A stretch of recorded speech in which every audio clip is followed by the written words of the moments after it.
ଶ୍ରୀମା ଶ୍ରୀ ଅରବିନ୍ଦ ଏହି ଶ୍ରୀ ଅରବିନ୍ଦ ପାଠଚକ୍ରରେ ଅନଲାଇନ ମାଧ୍ୟମରେ ଯୋଗଦାନ କରିଥିବା ଭାଇ ବାପାମାନଙ୍କୁ ନମସ୍କାର। ଆଜିର ଆଲୋଚ୍ୟ ବିଷୟ Desire brings a moment of impatient effort, part 2. Desire brings a moment of impatient effort, part 2. ଏହି ପ୍ରସଙ୍ଗରେ ଆଲୋଚନା କରିବା ନିମନ୍ତେ ଖୋର୍ଦ୍ଧା କୋଣାର୍କ ନଗରର ଦେବୀଦତ୍ତ ଭାଇ ଡକ୍ଟର ଦେବୀଦତ୍ତ କରଙ୍କୁ ମୁଁ ଅନୁରୋଧ କରୁଛି। ଦେବୀଦତ୍ତ ଭାଇ ତାଙ୍କର ବକ୍ତବ୍ୟ ପ୍ରଦାନ କରନ୍ତୁ। ଶ୍ରୀମାତା ଶରଣଂ ମମ, ଶ୍ରୀ ଅରବିନ୍ଦ ଶରଣଂ ମମ। ପାଠଚକ୍ରର ସଞ୍ଚାଳକ ସତ ଶ୍ରଦ୍ଧେୟ କମଲ ଭାଇ ଏବଂ ଅନଲାଇନ ମାଧ୍ୟମରେ ଯୋଗଦାନ କରିଥିବା ଶ୍ରଦ୍ଧା ଓ ସମ୍ମାନର ସମସ୍ତ ଭାଇ ବାପାମାନେ, ଗଲା ମାସରେ ଆମେ ଏହି ବିଷୟଟି ଉପରେ କିଛିଟା ଆଲୋଚନା କରିଥିଲେ। Desire brings a moment of impatient effort।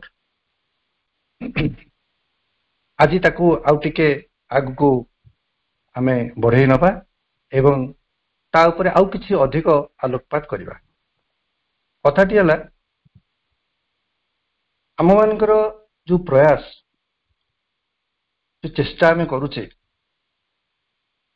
କେତେବେଳେ ସେତେବେଳେ ମାନେ ସେଥିରେ ବାଧା ପ୍ରତିବନ୍ଧକ ଆସୁଛି, ତ କେତେବେଳେ ଆମେ ତା ଭିତରୁ ଯୋଉ ତାତ୍କାଳିକ ଫଳ ଆମେ ଆଶା କରୁଛୁ ତା ମଧ୍ୟ ଆମକୁ ମିଳୁନି। ଏମିତି ଗୋଟେ ସମୟରେ ଆମ ଭିତରେ ଗୋଟେ ବ୍ୟାକୁଳତା, ଗୋଟେ ଉତ୍କଣ୍ଠା ବା ଗୋଟେ ଉଗ୍ର ଇଚ୍ଛା, କାମନା ସେଇ ଜିନିଷ ପ୍ରତି ବା ସେଇ କାର୍ଯ୍ୟ ପ୍ରତି ବା ସେଇ ଘଟଣା ପ୍ରତି ସତ ଆମ ଭିତରେ ତିଆରି ହେଇଯାଉଛି। ଏବଂ ସିଏ କଣ କରୁଛି ନା ଆମ ମାନଙ୍କର ପ୍ରଚେଷ୍ଟାକୁ ଆହୁରି ଧୈର୍ଯ୍ୟହରା କରିଦଉଛି। ଏବଂ ଯେତେବେଳେ ଆମେ କୌଣସି ପ୍ରକାର ଭାବରେ ବାଧାର ସମ୍ମୁଖୀନ ହଉଛୁ କିମ୍ବା କୌଣସି ପ୍ରକାର ଭାବରେ ଆମେ ଅସଫଳତାର ସମ୍ମୁଖୀନ ହଉଛୁ, ସେତେବେଳେ ଗୋଟେ ବିଦ୍ରୋହ ଭାବ ମଧ୍ୟ ପ୍ରତିକ୍ରିୟା ସ୍ୱରୂପ ଆମ ଭିତରେ ତିଆରି କରୁଛି। ଏଇ କଥା ଗୁଡ଼ିକ ଉପରେ ଆମେ ଆଲୋଚନା କରିଥିଲେ ଗଲାଥରକ।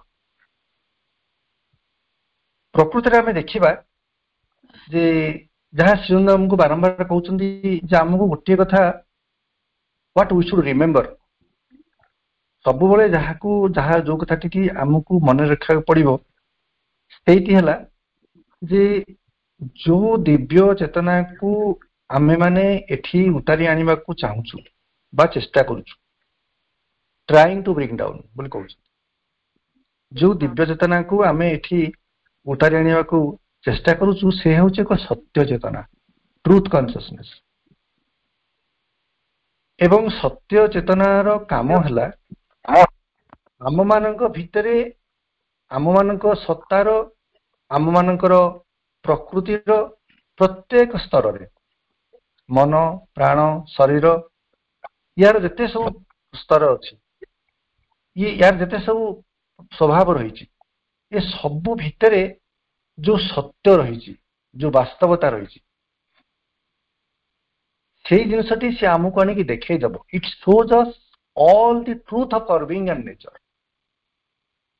କାହିଁକିନା ସତ୍ୟକୁ ଯେତେବେଳେ ଆମେ ମାନେ ଆବାହନ କରୁଛୁ, ସେ ଆମ ଭିତରର ସବୁ ଜିନିଷକୁ ସେଇ ସତ୍ୟ ରୂପରେ ପ୍ରକାଶ କରିବ ଯାହା ଆମେ ଯେମିତି। କିନ୍ତୁ ସେ ଆମ ଭିତରୁ it does not throw them away or make an impatient effort to get rid of them immediately। ଆମ ଭିତରେ ଯାହା ସବୁ ଅଛି, ଆମେ ଯୋଉଥିରେ ତିଆରି ହେଇଛେ, ଯୋଉ ଉପାଦାନ ଆମ ଭିତରେ ଅଛି, ଯାହା ସବୁ କ୍ରିୟାକଳାପ ଆମ ଭିତରେ ଘଟୁଛି, ସେ ସବୁକୁ ଆମ ଆଗରେ ସେ ଆଣିକି ରଖିବ, ତାକୁ ସବୁ କାଟିଦବନି।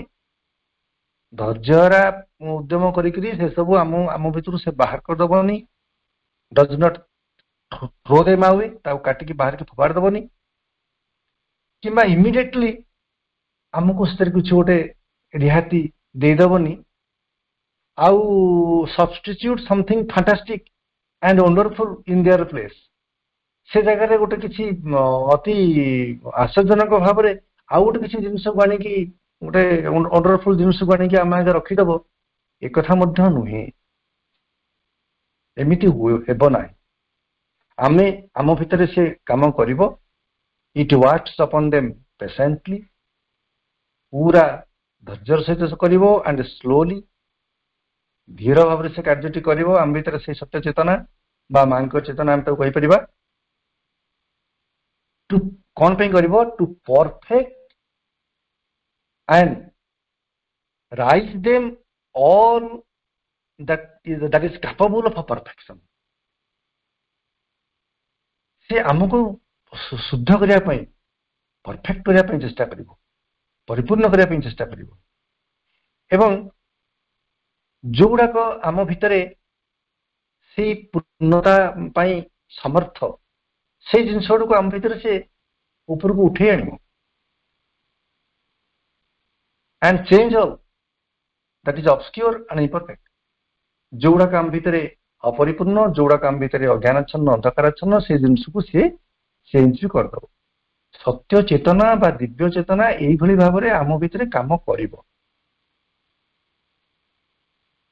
किंतु आम मान भितर कहीं ताहले गोटे अति उग्र कामना कहीं तैयारी होची कार्यटी एभली हो बा सेभली हो किंबा आम भितर कहीं गोटे धैर्यहरा भावटी कहीं तैयारी होची ता फल रे एथि भी से कहउछंदी your first mistake is to imagine आम तीनोटी जिनस को आम इमेजिन करछु जोटा कि आम पई असुविधा करुछि आम पई गोटे धैर्यहरा अवस्था आमको तैयारी करुछि बा आम भितर गोटे उग्र कामना तैयारी होछि जिनसटू पाइबा पई प्रथम मिस्टेक होछि that it is possible to become divine in a moment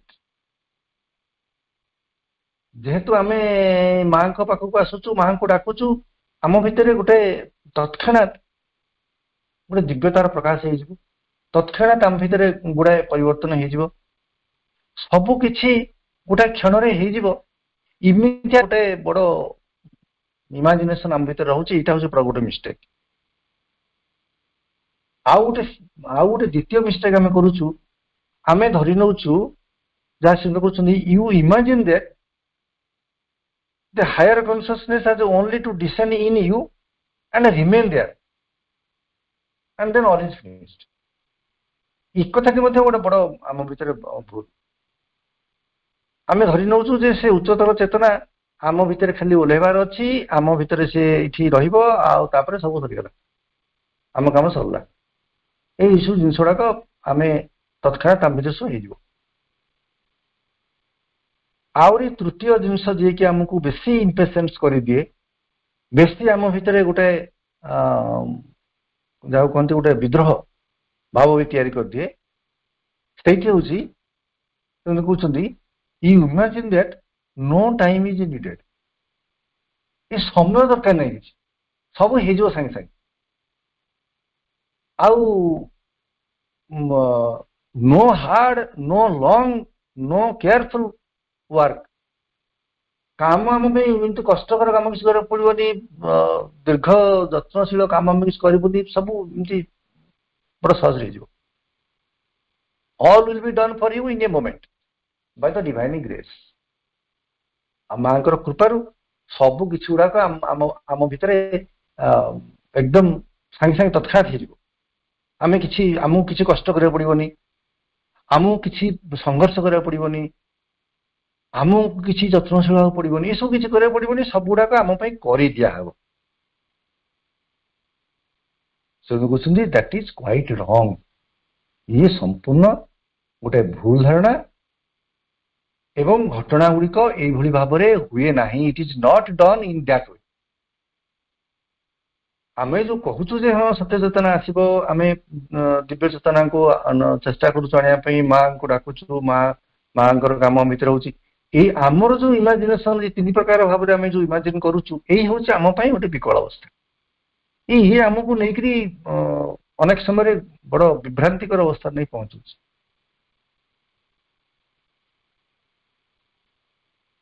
ଏବଂ ଆମେ ମନେ ରଖିବା ଦରକାର ସ୍ପଷ୍ଟ କରୁଛନ୍ତି ଶ୍ରୀମନ୍ଦ whatever method is used ଆମେ ଯୋଉ ବାଟରେ ଏଇ କାର୍ଯ୍ୟଟିକୁ କରିବା ପାଇଁ ଚାହୁଁନା କାହିଁକି ବାଟ ଗୁଡ଼ିକ ଯାହା ସବୁ ଅଛି ଆମେ ତାକୁ ଭଲ ଭାବେ ଜାଣିଛେ ଆଉ ସେ ବିଷୟରେ ବେଶୀ ପଶିବାନି ଯାହା ଦରକାର ହଉଛି ପରସିଷ୍ଟେନ୍ସ ଆଣ୍ଡ ପରସିଭରାନ୍ସ ଦୁଇଟି ଜିନିଷ ଦରକାର ପରସିଷ୍ଟେନ୍ସ ମାନେ ପୁରା ଲାଗି ରହିବା ଆଉ ପରସିଭରାନ୍ସ ଅଧ୍ୟାବସାୟ ପ୍ରଚେଷ୍ଟା ଏମିତି ରହିବ ଯିଏକି ସେ କେତେବେଳେ ହେଲେ ବିଚଳିତ ହବନି ଯୋଉଥିପାଇଁ ଶ୍ରୀମନ୍ଦ ଯେତେବେଳେ ସିନ୍ଥେସିସ୍ ଯୋଗରେ କହୁଛନ୍ତି ବୋଲେ ଏଇଟା ଏମିତି ନୁହେଁ ଯେ ଗୋଟେ ଖାଲି ତତ୍କ୍ଷଣାତ ସବୁ ଜିନିଷ ଗୁଡାକ ହେଇଯିବ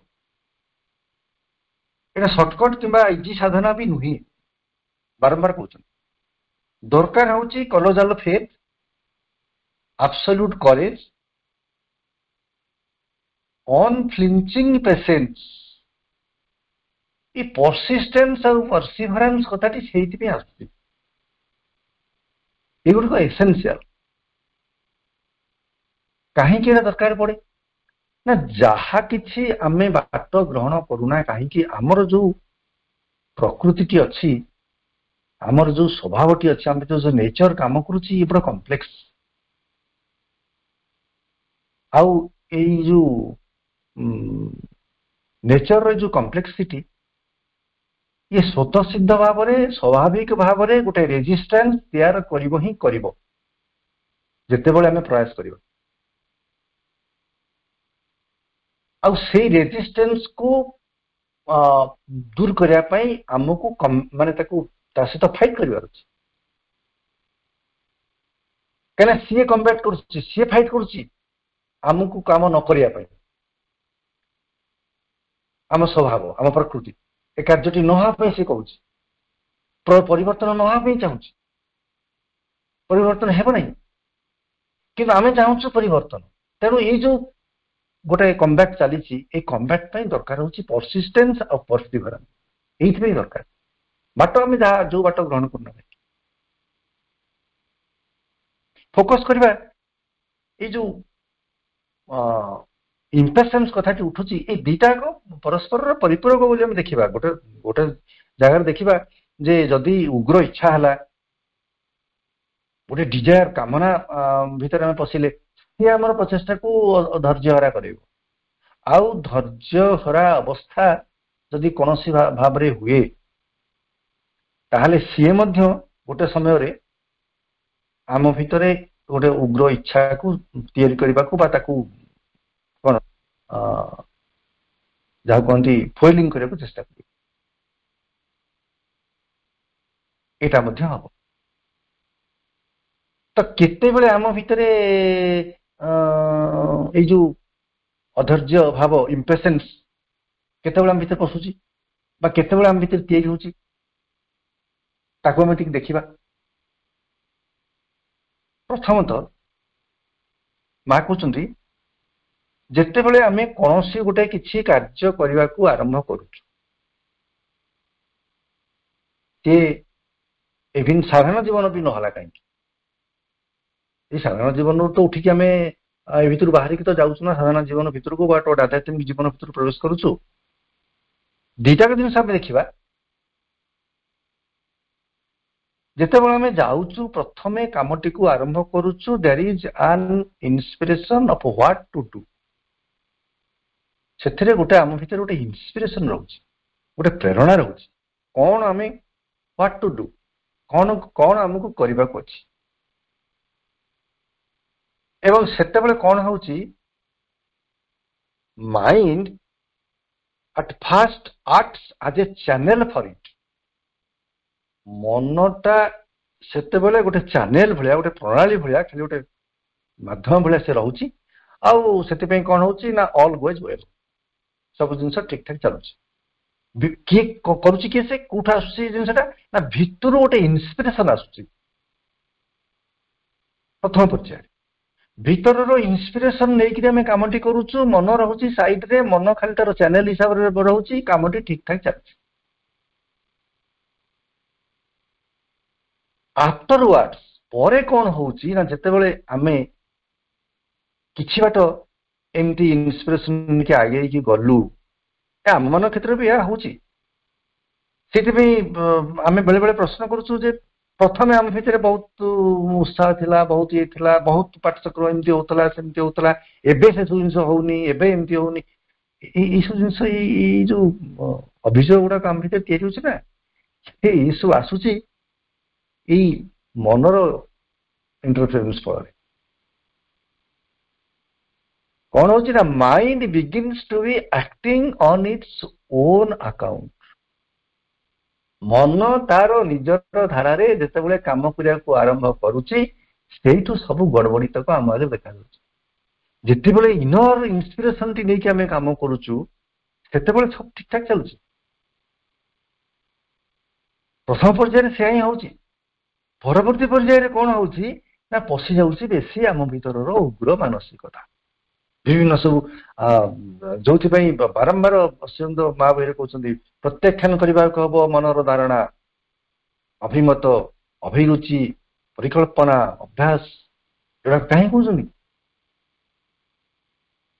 ମନର ଗୋଟେ ଯୋଉ ଧାରଣା ରହିଛି ଆସିଯାଉଛି ନା, କାମଟା ଯଦି ହବ ଏମିତି ଭାବରେ ହବ। এইଭଳି ମୋର ଓପିନିଅନ ହଉଛି ଏଇଟା। ଏଇ ଜିନିଷ ଗୁଡ଼ିକ ଯେତେବେଳେ ତା ଭିତରକୁ ପଶି ଆସୁଛି, ସେତିକି ବେଳେ ସବୁ ଜିନିଷ ହେଇଯାଉଛି ଓଲଟ ପାଲଟ। ସେଇଠି ସବୁ ଜିନିଷ ଆମ ଭିତରେ ଇମ୍ପେସେନ୍ସ ଭାବଟି ଆସିକି ପଶି ଯାଉଛି। ଏବଂ ଏଇଠି ଯେତେବେଳେ ହଉଛି ନା, ଆମେ ତାକୁ ନୋଟିସ କରିପାରୁନୁ। ଏଇଟା ବି ଗୋଟେ ବଡ ବିକଳ ଅବସ୍ଥା। ଆମେ ଜାଣିପାରୁଥାନ୍ତୁ ଯଦି ଯେ ଆମେ ଆମର ଟ୍ରୁ ଇନ୍ସପିରେସନ ଠାରୁ ଦୂରେଇ ଯାଇକରି ମାନେ ଆମର ନିଜର ମାନସିକ ଧାରାରେ କାମଟିକୁ କରିବାକୁ ଆରମ୍ଭ କଲାଣୁ, ଏଇଟା ଯଦି ଜାଣିପାରୁଥାନ୍ତୁ ତାହେଲେ ତ ମାନେ ଠିକ ହୁଅନ୍ତା। ୱିଦାଉଟ୍ ୱାନ୍ସ ନୋଟିସିଂ ଇଟ୍, ଆମେ ତାକୁ ଜାଣିପାରୁନୁ unless one is very conscious. ଯେତେବେଳେ ଯଦି ଜଣେ ସେତିକି ସଚେତନ ନ ହଉଛି, ସେ ଜାଣିପାରୁନି ଯେ ତାର ନିଜର ମନର ଅଭିମତ, ଅଭିରୁଚି, ଅଭ୍ୟାସ, ପରିକଳ୍ପନା ଏଇ ସବୁ ଜିନିଷ ଗୁଡ଼ିକ ପଶି ଗଲାଣି ଅଲରେଡି, ଆଉ ସେ ତାକୁ କବଳିତ କରିସାରିଲାଣି, ଆଉ ତାରି ଦ୍ୱାରା ହିଁ ପରିଚାଳିତ ହେଇକି ସେ କାମଟି କରୁଛି। ଏ କଥାଟିକୁ ସେ ଜାଣିପାରୁନି। unless one is very conscious, unless one is accustomed to scrutinize oneself. ସେଥିପାଇଁ ବାରମ୍ବାର ମା କହୁଛନ୍ତି, one must be one's merciless scrutinizer. merciless scrutinizer ବୋଲି କହୁଛନ୍ତି। ଜଣେ ନିଜକୁ ମାନେ ଗୋଟେ ନିର୍ଦ୍ଦୟ ଯୋଉ କଣ ତାକୁ ବିଚାରକ ବା ତାର ସ୍କ୍ରୁଟିନାଇଜର ହବା ଦରକାର। ଯେତେବେଳେ ସେଟା ନାହିଁ ଆମ ପାଖରେ, ଆମେ ଜାଣିପାରୁନୁ।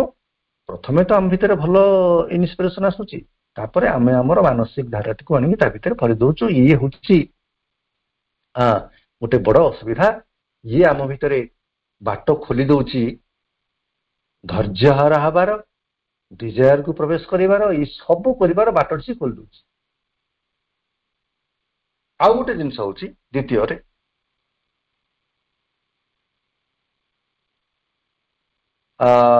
ଆମର ଲକ୍ଷ୍ୟ ହଉଛି to bring the secret forces out and unworld them open. जो सिक्रेट फोर्स गुड़ाक अछंती आम भितरे बा जो शक्ति आम भितरे अच्छी, जहां को आम एपर्यंत व्यवहार करि पारुनु, आमर लक्ष्य होची सेही शक्ति गुडी को आमे बाहर को बाहर करिवु एवं अनवर्ल्ड करिवु। से जो वर्ल्ड है कि बंदी है कि अछंती, सो बांधी है कि अछंती, ताको आमे ओपन करिवु, so that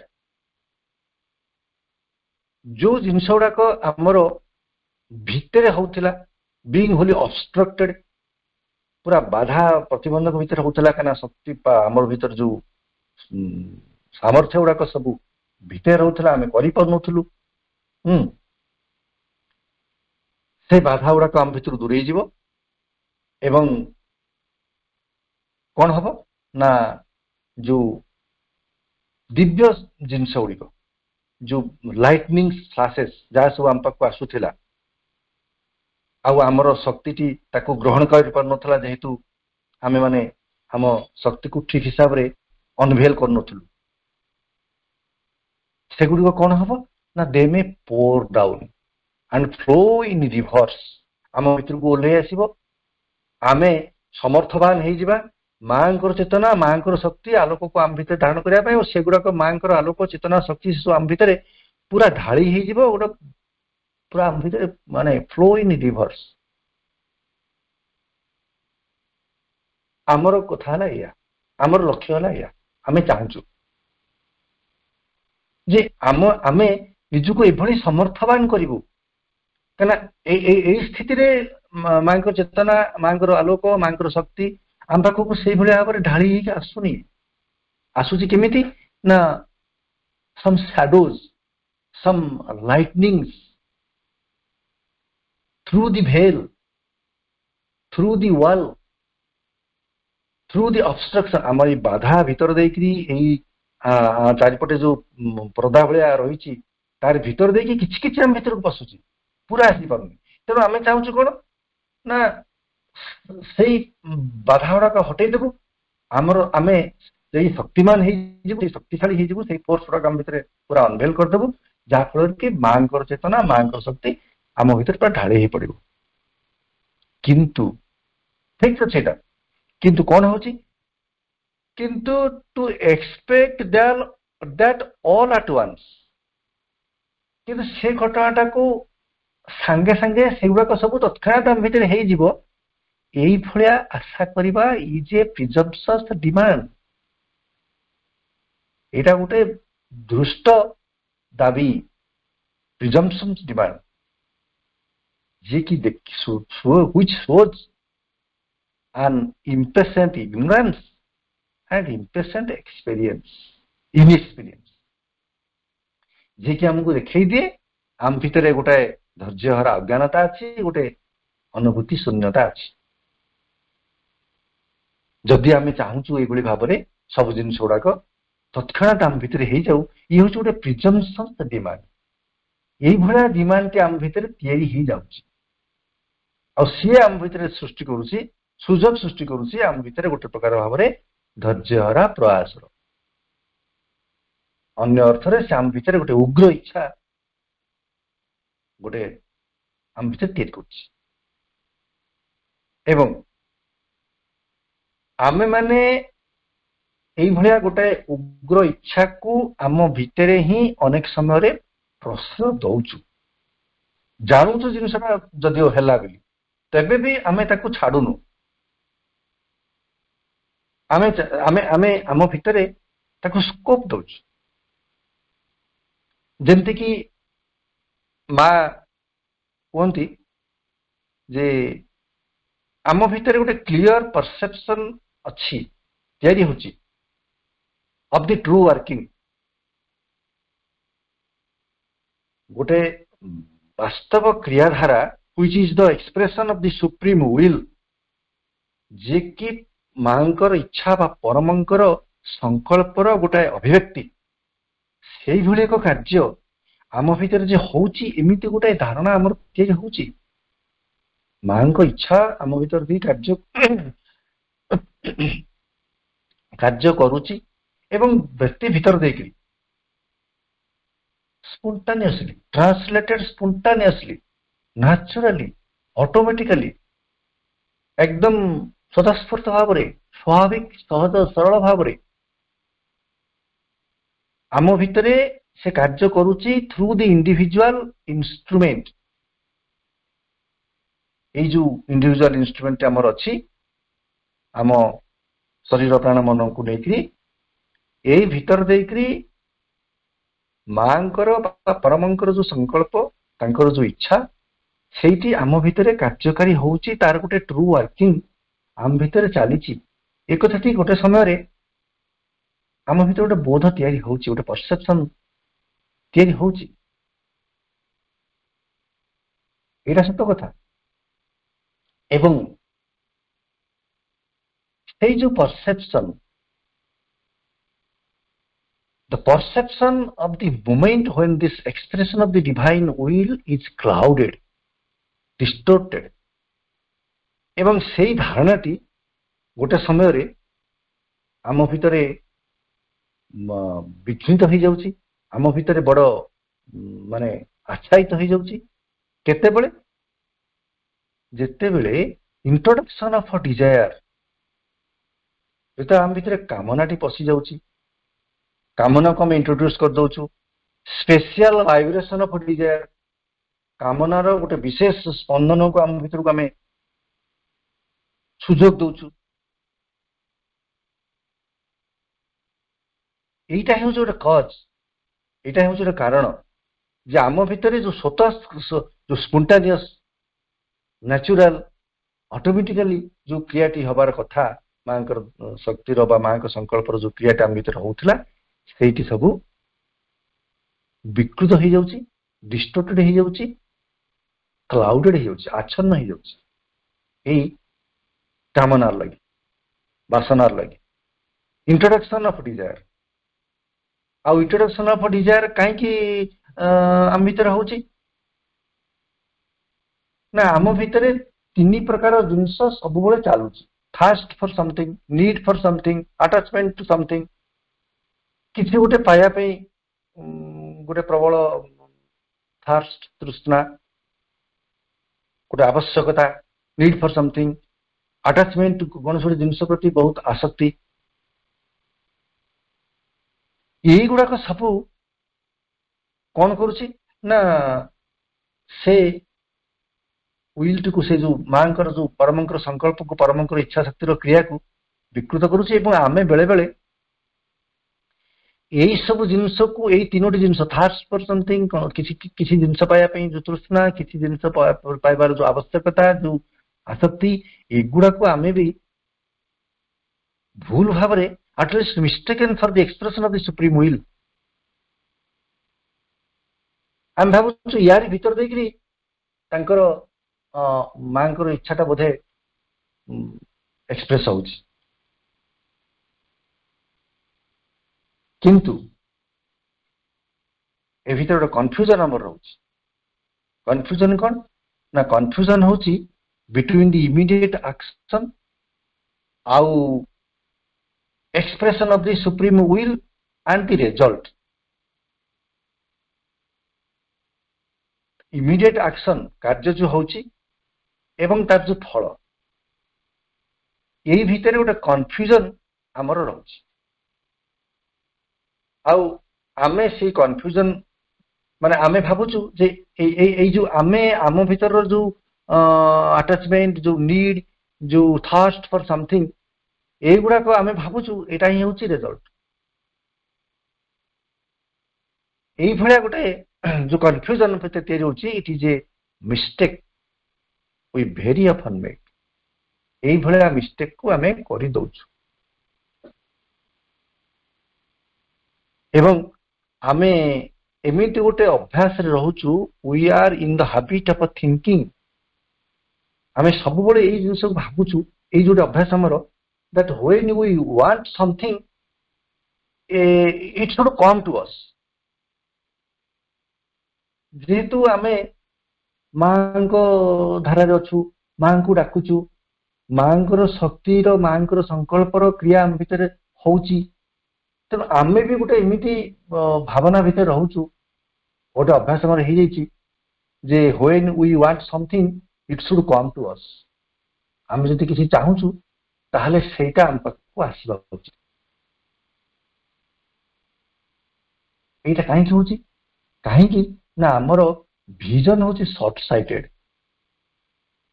ଭିଜନ ମାନେ ତାକୁ ସେ କହୁଛି ଠୁ ସର୍ଟ ସାଇଟେଡ ଆଣ୍ଡ ଠୁ ଲିମିଟେଡ। ଆମେ ଜାଣିପାରୁନୁ ପ୍ରକୃତରେ କଣ ଆମ ଭିତରେ କେମିତି କ୍ରିୟା ହଉଛି। ଆଉ ସବୁ ଜିନିଷକୁ ଆମେ ଭାବୁଛୁ ଯେ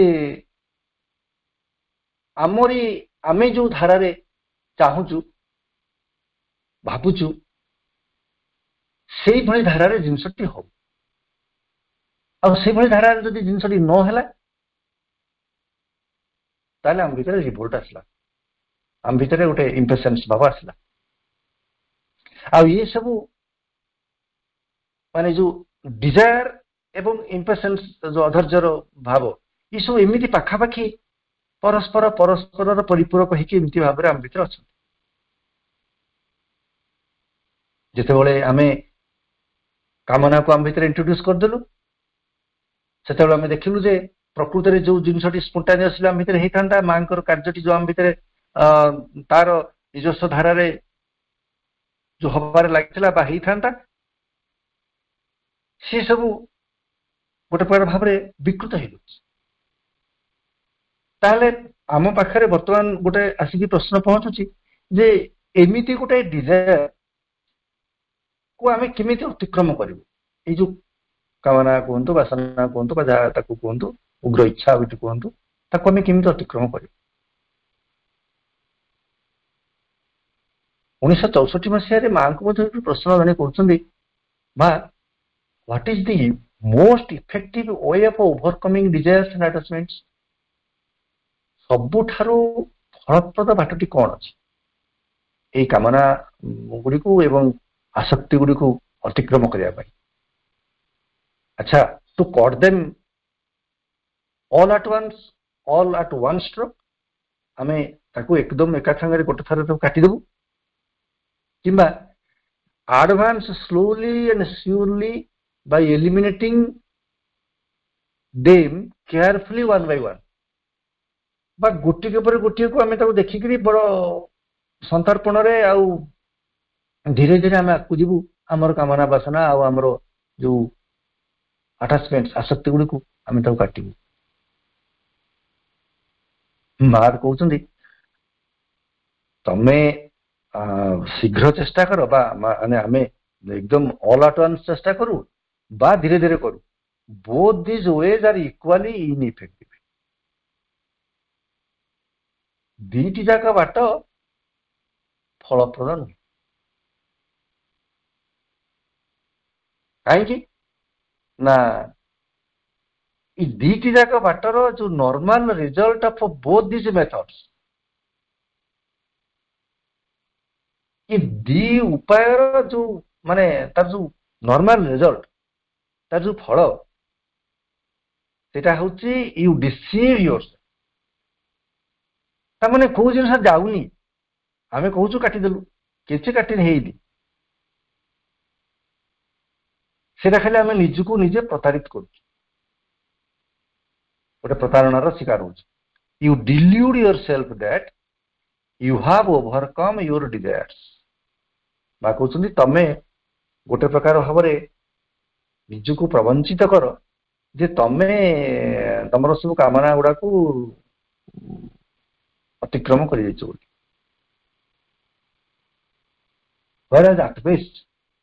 ପ୍ରକୃତରେ କଣ ଘଟଣା ହେଇଥାଏ?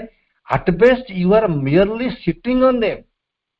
ଖାଲି ଆମେ ତାକୁ ଜାପି ଚୁପିକି ତା ଉପରେ ବସି ପଡିଥାଉ। ଯୋଉମାନେ ଯୋଉଟା ଯୋଉ ଯେ କହୁ ଯେତେବେଳେ ଆମେ ଯେ ଆମେ କାମନାକୁ ଅତିକ୍ରମ କରିଯିବୁ, କିଛି ନାହିଁ। ମା କହୁଛନ୍ତି ସେ କିଛି ହୁଏନି, ସେଟା ଖାଲି ଗୋଟେ ଆମେ କହିବା କଥା ବା ଆମେ ଖାଲି ଗୋଟେ ନିଜକୁ ଛଳନା କରିବାର କଥା।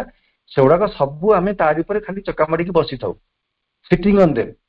ଦେ remain impressed, they remain repressed in the subconscient. ସେ ସବୁ ସବକନସିଏଣ୍ଟ ଭିତରେ ଯାଇକିରି ଚାପି ହେଇକି ଥାନ୍ତି until they explode there। ଗୋଟେ ସମୟରେ ସେଠୁ ସେମାନେ ବିସ୍ଫୋରଣ ହେଇକି ବାହାରନ୍ତି, ଏକ୍ସପ୍ଲୋଡ ହେଇକି।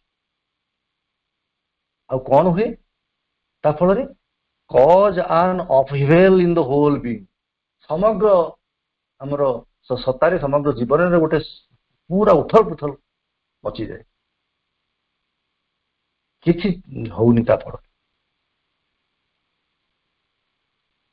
ତାହେଲେ କଣ କରାଯିବ? It is from within that you must become master of your lower nature। Lower nature ବା ଏଇ ଯୋଉ ନିମ୍ନ ପ୍ରକୃତି ଉପରେ ପ୍ରଭୁତ୍ୱ ହାସଲ କରିବାକୁ ପଡିବ। ଇଟ୍ ଇଜ ଫ୍ରମ ୱିଦିନ୍, ଭିତରେ, ବାହାରେ ନୁହେଁ। ବାହାରେ ଆମେ କହିବା ଆମର କାମନା ବାସନାକୁ ଆମେ ସବୁ ଅତିକ୍ରମ କରିଗଲାଣୁ, ଆସକ୍ତି ଆଉ କିଛି ନାହିଁ, ସବୁ ସେସବୁ କହିବାଟା ଖାଲି ଗୋଟେ ଛଳନା। ସବୁ ଭିତରେ ସବକନସିଏଣ୍ଟ ଭିତରେ ଥାଉଛି। ଲୁଚିକି ଥାଉଛି ଆଉ ଯେତେବେଳେ ସୁଯୋଗ ଅପେକ୍ଷାରେ ରହୁଛି ସୁଯୋଗ ପାଇଲେ ସେସବୁ ବାହାରୁଛି। ଆମେ ତାର ଉଦାହରଣ ସବୁ ଦେଖୁଛେ ଯୋଉଠି ଆମେ ଯୋଉମାନେ କହୁଛନ୍ତି ଯେ ସବୁ ଆମେ ଅତିକ୍ରମ କରିଯାଉଛୁ ସବୁକୁ ଆମେ ସେ ସବୁ କଣ୍ଟ୍ରୋଲ ହେଇକି ଚିପିଚାପି ହେଇକି ଅଛନ୍ତି ଭିତରେ। ତେଣୁ ଯାହା ଦରକାର ସିଏ ହଉଛି ନିମ୍ନ ପ୍ରକୃତି ଉପରେ ସମ୍ପୂର୍ଣ୍ଣ ଏକ ପ୍ରଭୁତ୍ୱ ହାସଲ କରିବା by establishing your consciousness firmly in a domain that is free of all desire and attachments। ଏମିତି ଗୋଟେ କ୍ଷେତ୍ର ଅଛି ଚେତନାର, ଏମିତି ଏକ କ୍ଷେତ୍ର ରହିଛି, ଏମିତି ଏକ ରାଜ୍ୟ ରହିଛି ଯୋଉ ରାଜ୍ୟ କି free of all desire and attachment. ଯେମିତି ଆମେ ଦେଖୁଛୁ ଯେତେବେଳେ ଆମେ ଫ୍ଲାଇଟରେ ଉପରକୁ ଚାଲି ଯାଉଛୁ, ମାନେ ଆମର ଯୋଉ ମେଘ ବା ବାଦଲର ଯୋଉ ସ୍ତର ପର୍ଯ୍ୟାୟ ତା ଉପରକୁ ପଳେଇ ଯାଉଛୁ, ସେତେବେଳେ ଆଉ ତଳେ ଯୋଉ ବର୍ଷା ହଉଛି ଆମକୁ ସେ ପାଣି ପଡୁନି ଆମ ଦେହରେ, ଆମେ ତା ଉପରେ ଅଛୁ। ସେଠି ଆମେ ତଳେ ଦେଖୁଛୁ ମେଘ, ଆମେ ତା ଉପରେ, ସେଠି ବର୍ଷାର କିଛି କଥା ନାହିଁ, ସେଠି କୌଣସି ବିକ୍ଷୋଭତା ନାହିଁ, କିଛି ଟର୍ବୁଲେନ୍ସ ବି ନାହିଁ। ସେଠି ଯାହା ଅଛି ଏଠି ତଳେ ଅଛି। ଗୋଟେ ଏମିତି କ୍ଷେତ୍ର ରହିଛି ଚେତନାର କ୍ଷେତ୍ର ଯୋଉ କ୍ଷେତ୍ରରେ କି ନାହିଁ କିଛି ସେ କାମନା ନାହିଁ କି ଆସକ୍ତି ବି ନାହିଁ, free from all desire all attachment. ସେଇଠି ଆମକୁ ଯାଇକରି ଏଷ୍ଟାବ୍ଲିଶ ହେବାକୁ ପଡିବ, ଏଷ୍ଟାବ୍ଲିସିଂ ୟୋର କନସିୟସନେସ୍ ଫାର୍ମଲି। ସେଇଠି ଆମେ ଯଦି ଦୃଢ ଭାବରେ ରହିପାରିବା ତେବେ ଯାଇକରି ଆମେ କହିବା ଯେ ଆମେ ଏଥିରୁ ମୁକ୍ତ ହେଇଗଲୁ। ଆଉ ସେଇଭଳିଆ ଚେତନାର ସ୍ତରକୁ ନ ପହଞ୍ଚିକିରି ଆମେ ଏଇଠି ଥାଇକିରି ଏଇ ଲୋୟର ନେଚର ଭିତରେ ଘାଣ୍ଟି ହେଇକିରି ଯଦି ଆମେ କହିବା ଯେ ଆମେ ୟା ଉପରେ ଅତିକ୍ରମ କରିବୁ, ଆକୁ ଜୟ ଦେବୁ, ଯାହା କରିବୁ, ସେସବୁ ଖାଲି ବୃଥା ପ୍ରୟାସ ହବ। ଆଉ ଫଳ କିଛି ଆମକୁ ଲଙ୍ଗ ଲାଷ୍ଟିଂ ଫଳ କିଛି ମିଳିବନି, ଖାଲି ଚାପି ହେଇକି ରହିବ, କିଛି କଥା ନାହିଁ କିଛି ସମୟ ପାଇଁ। ଆଉ ସେ କ୍ଷେତ୍ରରେ କାହିଁକି ହବନି ସେଠି ନା, ସେଇ ଯୋଉ ଡୋମେନ୍ ଚେତନାର ସେଇ ଯୋଉ ରାଜ୍ୟ ଯୋଉଠିକି ଯୋଉ ରାଜ୍ୟ କି କାମନା ବାସନାର ଆସକ୍ତିର ମୁକ୍ତ ସେ ଜାଗାଟି, ସିଏ because eat is under the influence of the divine light and force. ସେ ଚେତନା ରାଜ୍ୟ ଭଗବାନଙ୍କର ପରମଙ୍କର ଦିବ୍ୟଙ୍କର ଆଲୋକ ଆଉ ଶକ୍ତିର ପ୍ରଭାବରେ ସେ ରାଜ୍ୟଟି ଅଛି। ସେଠି ରହିବନି କାମନା ବାସନା, ସେଠି ରହିବନି ଆସକ୍ତି। ଆଉ ଏଇଟି ଏତେ ସହଜରେ ହବନି। ଆମେ ଯଦି କହିବା ଯେ ଠିକ ଅଛି ଆମେ ତାର ତ ବଢିଆ, ଆମେ ସେ ଡୋମେନକୁ ଚାଲିଯିବା, ନା, it is a long and exacting labour. Exacting labour ମାନେ କରିବା ମାନେ ସେଇ ଜିନିଷକୁ ହିଁ କରିବା, ଏକ୍ଜାକ୍ଟଲି ସେ ତା ହିଁ ଆମକୁ ଚାହିଁବାକୁ ପଡିବ। ଲଙ୍ଗ, ଯୋଉଥିପାଇଁ ଆମେ ଆଗରୁ ଦେଖିଲେ ଯେ ପରସିଷ୍ଟେନ୍ସ ଆଣ୍ଡ ପରସିଭରାନ୍ସ। ପରସିଷ୍ଟେନ୍ସ ମାନେ ନିରବଚ୍ଛିନ୍ନ ଭାବରେ ଲାଗିଥିବା, ପରସିଷ୍ଟେନ୍ସ ଦୃଢ ଭାବରେ ଥିବା, ସେଠି ବିଚଳିତ ହବାନି, ଆଉ ଲାଗି ରହିଥିବା perseverance. It is a long and exacting labour which must be undertaken with an unfailing sincerity। unfailing sincerity, ଯୋଉ ଆନ୍ତରିକତା କି କେବେ ହେଲେ ବିଫଳ ହଉନଥିବ, ଏବଂ ଟାୟାରଲେସ୍ ପରସିଭରାନ୍ସ, ଥକି ଯାଉନଥିବ, ଥକି ପଡୁନଥିବା ଏକ ପରସିଭରାନ୍ସ, ଅଧ୍ୟବସାୟ ନିରନ୍ତର ଲାଗି ରହିବ ଆଉ ଆନ୍ତରିକତାର ସହିତ। କାହିଁକି ନା ଇଏ ହେଉଛି ଲଙ୍ଗ ଲେବର। ଏଇ ଲୋୟର ନେଚରକୁ ଛାଡି ଦେଇକିରି ବା ଏଇ ଲୋୟର ନେଚରକୁ ଉପରେ ମାଷ୍ଟର ହବା ଏତେ ସହଜ ନୁହେଁ। ସେ ତ ବର୍ତ୍ତମାନ ମାଷ୍ଟର ହେଇ ବସିଛି, କିନ୍ତୁ ତାହା ହିଁ ଆମକୁ ଦରକାର। ସେ ଯାହା ବି ହଉ, ମା କହୁଛନ୍ତି in any case you should never pretend to be more perfect than you are। ଯାହା ହେଇଛ ସେଇଭଳି ଭାବରେ ବା ଯେମିତି ହେଇକି ଆମେ ଅଛେ ସେଇଭଳି ଭାବରେ ନିଜକୁ ସ୍ୱୀକାର କରିବା, ପ୍ରିଟେଣ୍ଡ କରିବାନି ଯେ ଆମେ ବହୁତ ଭଲ ହେଇଗଲେଣି, ବହୁତ ଶୁଦ୍ଧ ହେଇଗଲେଣି, ବହୁତ ପରିପୂର୍ଣ୍ଣ ହେଇଗଲେଣି, ବହୁତ ଆମ ଭିତରେ ଚାଲିଗଲେଣି, ଏଭଳି ଭାବରେ ପ୍ରିଟେଣ୍ଡ କରିବାନି। You should never pretend to be more perfect than you are। and still less you should be satisfied with false appearance. ଏବଂ ଏଇ ଯୋଉ ଟିକେ ଟିକେ ଜିନିଷରେ ଆମେ ଯୋଉ ସାଟିସ୍ଫାଇ ହେଇଯାଉଛୁ ନା ଫଲ୍ସ ଆପିୟରାନ୍ସରେ, ଏଥିରେ ମଧ୍ୟ ଆମେ ସାଟିସ୍ଫାଇ ହେଇକି ରହିଯିବାନି। ସେଇଟା ବଡ଼ ହିନ୍ଦ୍ରାନ୍ସ ଯିଏକି ଆମର ବାଟକୁ ବନ୍ଦ କରିଦିଏ, ଆଗକୁ ଯିବାର ବାଟକୁ ବନ୍ଦ କରିଦେଉଛି।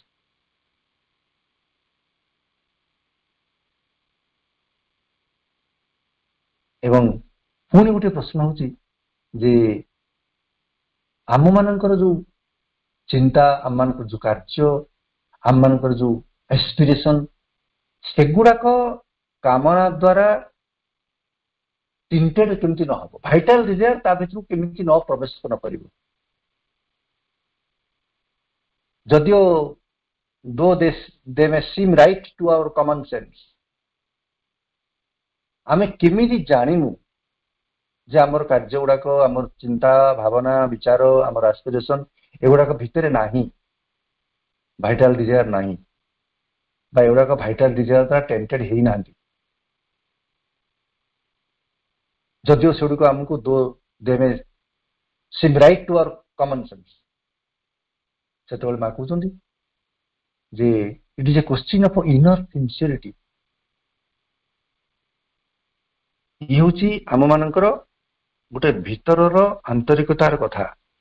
ଆମ କାର୍ଯ୍ୟ, ଆମ ଭାବନା, ଆମ ଆସ୍ପୃହା ଏଥିରେ ଯେ ନାହିଁ ଭାଇଟାଲ ଡିଜାୟାର, ପ୍ରାଣିକ କାମନା ବାସନା ପ୍ରବେଶ କରିନାହିଁ, ତା ଦ୍ୱାରା ଏଇଟା ଟେମ୍ପଟେଡ ହେଇନାହାନ୍ତି, ଏସବୁ ଜାଣିବା ପାଇଁ ଆମକୁ ସିନସିୟରଲି ଆମ ଭିତରକୁ ଦେଖିବାକୁ ପଡିବ। Common sense is not a ଜଜ୍।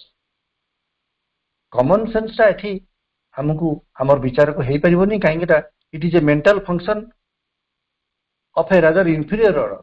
ମା କହୁଛନ୍ତି ଏଇଟା ଗୋଟେ କମନ ସେନ୍ସଟା ମନର କଥା, ମାନସିକ ସ୍ତରର କଥା, ଆଉ ନିହାତି ଇନଫିରିୟର ଅର୍ଡର, ଗୋଟେ ତଳ ସ୍ତରର ମାନସିକ ଧାରାର କଥା। Moreover that is a very simple way of knowing. ଜାଣିବାର ଗୋଟେ ସହଜ ବାଟ ବି ଅଛି। ମା ତାକୁ କହୁଛନ୍ତି ଯେ one has only to imagine that the thing one wants to do will not be done, and if this imagination creates the least uneasiness, ଜଣେ ବା ଆମେ ଯେତେବେଳେ ଇମାଜିନ୍ କରୁଛୁ, ଗୋଟେ କଳ୍ପନା କରୁଛୁ, one wants to do will not be done, ଯୋଉ ଜିନିଷଟିକି ଆମେ ଚାହୁଁଛୁ କରିବା ପାଇଁ ସେଇଟା ହେଲା ନାହିଁ। ଏବଂ ଏଇଭଳିଆ ଇମାଜିନେସନ ଯଦି ଆମ ଭିତରେ କୌଣସି ଅସ୍ୱସ୍ତି ଭାବ ତିଆରି କଲା, if this imagination creates the least uneasiness, ତାହେଲେ ଆମେ ଜାଣିଯିବା ଆମେ ଯାହା ଭାବୁଛୁ, ଆମେ ଯାହା ଚାହୁଁଛୁ ସେଇଭଳିଆ ଭାବରେ କଥାଟି ହେଲା ନାହିଁ, ଧରି ନିଆଯାଉ। ଏବଂ ସେଇଭଳି ଜାଗାରେ ଆମ ଭିତରେ ଗୋଟେ ଅସ୍ୱସ୍ତି ଭାବ ତିଆରି ହେଲା, then one can be sure of the presence of desire। ତାହେଲେ ଆମେ ଏଇଠି ନିଶ୍ଚିତ ହବା ଯେ ସେ ଜିନିଷଟିର ପଛଆଡ଼େ, ସେ କାର୍ଯ୍ୟଟି ବା ସେ ବିଚାରଟି ବା ସେ ଆସ୍ପୃହାଟି, ସେ ତାର ପଛଆଡ଼େ ଗୋଟାଏ କାମନା ଥିଲା ହିଁ ଥିଲା। ଇଏ ହଉଛି ତାର ଗୋଟେ ଦ୍ୟୋତକ, ଆମେ ତାକୁ ବୁଝିଯିବା। ବାକି ଯେତେବେଳେ ଥଟ୍ସ ଆଣ୍ଡ ଆପରଜିନ୍ସରେ ଶ୍ରୀମନ୍ତ କହୁଛନ୍ତି only by perfect renunciation of a desire or by perfect satisfaction of a desire can the utter embrace of God be experienced, for in both ways the essential precondition is effected, desire perishes। ଅର୍ଥାତ perfect ରିନୁନ୍ସିଏସନ of desire, କାମନାର ପୂର୍ଣ୍ଣ ସମ୍ପୂର୍ଣ୍ଣ ବିସର୍ଜନ କିମ୍ବା ମାନେ କାମନାର ସମ୍ପୂର୍ଣ୍ଣ ପରିତର୍ପଣ, perfect satisfaction, এই ଦିଟାକ ଷ୍ଟେଜରେ ଆମେ ମାନେ ଗଡ୍ ବି ଏକ୍ସପିରିଏନ୍ସ, ଭଗବାନଙ୍କୁ ଆମେ ଉପଲବ୍ଧି କରିପାରିବା। କାହିଁକିନା ଏଇ ଯୋଉ ବୋଥ ୱେରେ ଯୋଉ ଏସେନ୍ସିଆଲ ପ୍ରି କଣ୍ଡିସନ ଫଳପ୍ରଦ ହଉଛି କଣ ନା ଡିଜାୟାର ନାହିଁ। आइदर आम रिनाउंस करदेलु पूरा कि पूरा साटिस्फाई करदेलु जिते ये कथाटी थर्स्टन एप्रोचिएशन कहते क्लारिफाई कर it is impossible to satisfy desire perfectly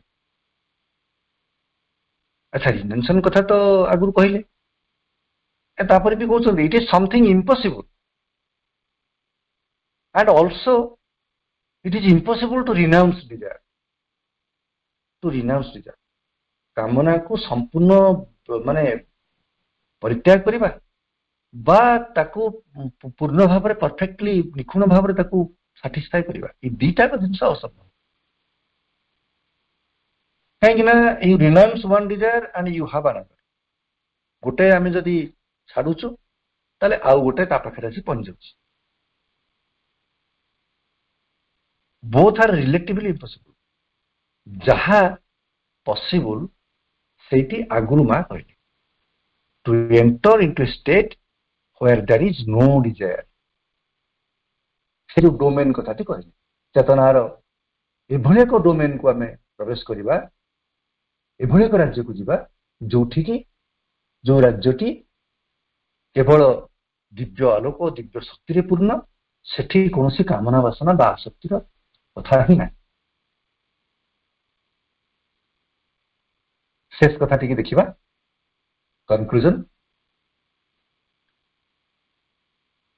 एटा निश्चित जे जते बेले जनक भितरे किछि गोटे कामना तयारी होउची समवन हु हैज डिजायर्स एवं एटा में जानि जिबा when his desires are not satisfied जते बेले व्यक्ति भितरे कामना टे तयारी होउची एवं से कामना गुडी को पूर्ण हेउ नाही ताले कोन सी ताले कोन सूचना देला it is a sign that the divine grace is with him आमे कहूँ जे पूर्ण हेले जाइकरी ग्रेस टी हम पाखे अच्छी आमे धरी नौचु वर्तमान अवस्था जे जदि आमे कौन जिनस को कामना कलु एवं पूर्ण हैला ताहले ग्रेस अच्छी सब बेले आम से कह मनस्कामना पूर्ण हम आमे जो आमर सोकल्ड रिलीजियस मेथड रे जो सब धारा रे अच्छु से कह जाउची एटा करो सीटा करो मनस्कामना पूर्ण हो जोठी मनस्कामना पूर्ण होला सेठी कृपा अछि किंतु एठी उल्टा कथा कहउची इठी कह जाउची जे जदि कामनाटी पूर्ण न हला when his desires are not satisfied it is a sign that the divine grace is with him एवं से ग्रेस ता पाखे रही कोन करची wants to make him progress rapidly through experience विभिन्न प्रकार अनुभूति भीतर देकरी तार अग्रगति केमिति रैपिडली हबो द्रुत हबो से कथाटी से सेठी चेष्टा करूची by teaching him that a willing and spontaneous surrender to the divine will is a much surer way to be happy to be in peace and light than the satisfaction of any desire सेठी भगवत कृपा मांकर कृपा रहिकरी हमको सिखै दउची teaching him that J Gute willing and spontaneous surrender तदस्फूर्त इच्छाकृत और स्वतस्फूर्त गुटे समर्पण भगवत संकल्प पाखरे एटा होची sure वे ये होची निश्चित बाट to be happy in peace and light आलोक एवं शांति भितरे आनंद रहिबार ये होची but then the satisfaction of any desire कौनसी कामना परिपूर्ण जो शांति हमको बा सुख जो मिलुची हैप्पीनेस मिलुची ता अपेक्षा ये होची अधिक सुखकर कौन spontaneous surrender to divine will तांकर इच्छा पाखरे निजको पूर्ण रूपे समर्पण करिबा शेष कथाटी होची मांकर जो उक्ति आई एम नथिंग मु किछि भी नुहे आई नो नथिंग मु किछि भी जाने नहीं आई कैन डू नथिंग मु किछि भी करि पारिबे नहीं let thy will be done तमर इच्छा ही मोर भितर पूर्ण हो let thy will be done तमर इच्छा पूर्ण हो तुमर इच्छा पूर्ण हो एई भलिया एक एस्पिरेशन को लेकरी एई भलिया एक संकल्प को लेकरी एई भलिया इच्छा को लेकरी हम यदि परिपूर्ण भाव रे समर्पित होई परिबा मांग पाखरे ताहले ए सब जिनिस रु हम मुक्त होई परिबा ए डिजायर एवं तजनित जो अधर्य इम्पेशेंस ये आमको कबलित कर परिबा समस्त को अशेष अशेष धन्यवाद समस्त को नमस्कार वंदे मातरम दिव्य जन जय हो मां वर्तमान गोटी मिनिट माँ को नाम जप करने सहित आज श्री अरविंद पाठचक्र को समाप्त करवा मा मा मा मा मा मा मा मा मा मा मा मा मा